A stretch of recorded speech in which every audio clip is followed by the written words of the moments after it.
ಓಂ ಸಾಯಿರಾಮ್. ನನ್ನ ಮುದ್ದಿನ ಮಗುವೆ, ನಿನ್ನ ಆಸೆಗಳಲ್ಲಿಯೂ ನಿನ್ನದು ಮಾತ್ರವಲ್ಲದೆ ಬೇರೆಯವರ ಹಿತವೂ ಅಡಗಿದೆ. ಸೇವೆಯ ಮನೋಭಾವನೆ ಸದಾ ನಿನ್ನ ಹೃದಯದಲ್ಲಿ ಬೆಳಕಾಗಿ ಇರಲಿ. ಆ ಬೆಳಕು ಎಲ್ಲೆಡೆ ಹರಡಲಿ. ಯಾವುದೇ ಕಾರ್ಯವನ್ನು ನಂಬಿಕೆಯಿಂದ ಪ್ರಾರಂಭಿಸುವ ನೀನು ಕಾರ್ಯದ ಮಧ್ಯದಲ್ಲಿ ನಂಬಿಕೆಯನ್ನು ಕಳೆದುಕೊಳ್ಳುವುದೇಕೆ? ನಂಬಿಕೆ ಒಂದನ್ನು ಬಿಡಬೇಡ. ನಿನ್ನ ಪೂರ್ವಜರ ಆಶೀರ್ವಾದ, ಅವರ ಪುಣ್ಯಗಳು, ಅವರ ಭಕ್ತಿ, ಅವರು ನಿನಗೋಸ್ಕರ ಮಾಡಿದ ಪ್ರಾರ್ಥನೆಗಳ ಮೇಲೆ ನಂಬಿಕೆಯನ್ನು ತೋರಿಸು. ನೀನೂ ಸಹ ತನಗೆ ಮಾತ್ರವಲ್ಲದೆ ಹಲವಾರು ತಲೆಮಾರುಗಳಿಗೆ ಒಳ್ಳೆಯದಾಗಬೇಕೆಂದು ಪ್ರಾರ್ಥಿಸು. ನಿನ್ನ ಭಕ್ತಿಯಲ್ಲಿ ಎಲ್ಲರಿಗೋಸ್ಕರ ಪ್ರಾರ್ಥನೆ ಇರಲಿ. ನಿನ್ನ ಪ್ರಾರ್ಥನೆಯಲ್ಲಿ ನಿಜವಾದ ಭಕ್ತಿ ಇರಲಿ.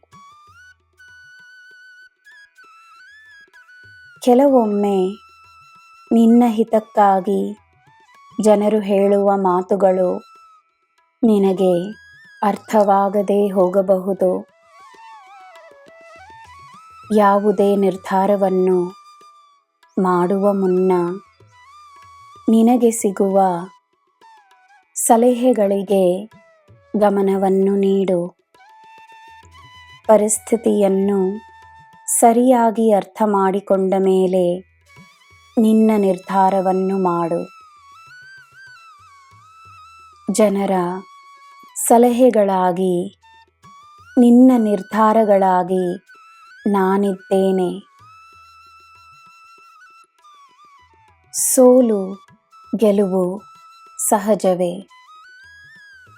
ಸೋಲನ್ನು ನೀನು ಅದೆಷ್ಟು ಧೈರ್ಯದಿಂದ ಸ್ವೀಕರಿಸುವೆಯೋ ಅಷ್ಟೇ ಸುಲಭವಾಗಿ ನಿನ್ನ ಗೆಲುವಿರುತ್ತದೆ. ನಿನ್ನ ಗೆಲುವು ಚಿಕ್ಕದಾಗಿ ಅಲ್ಲದೆ ನೀನೇ ಆಶ್ಚರ್ಯಪಡುವಷ್ಟು ದೊಡ್ಡದಾಗಿರುತ್ತದೆ. ನಿನ್ನ ಆರೋಗ್ಯ ಚೆನ್ನಾಗಿರಲು ನಿನಗೆ ನನ್ನ ಆಶೀರ್ವಾದ ಸದಾ ಇರುತ್ತದೆ. ನಿನ್ನಲ್ಲಿಯೇ ಒಂದಾಗಿರುವ ನಾನು ನಿನ್ನ ಪ್ರತಿ ಹೆಜ್ಜೆಯಲ್ಲೂ ನಿನ್ನ ಜೊತೆಯೇ ಇದ್ದೇನೆ, ಸದಾ ಇರುತ್ತೇನೆ. ನನ್ನ ಮಗುವೆ, ನಿನಗೆ ಎಲ್ಲ ಶುಭವೇ. ಜೈ ಸಾಯಿರಾಮ್.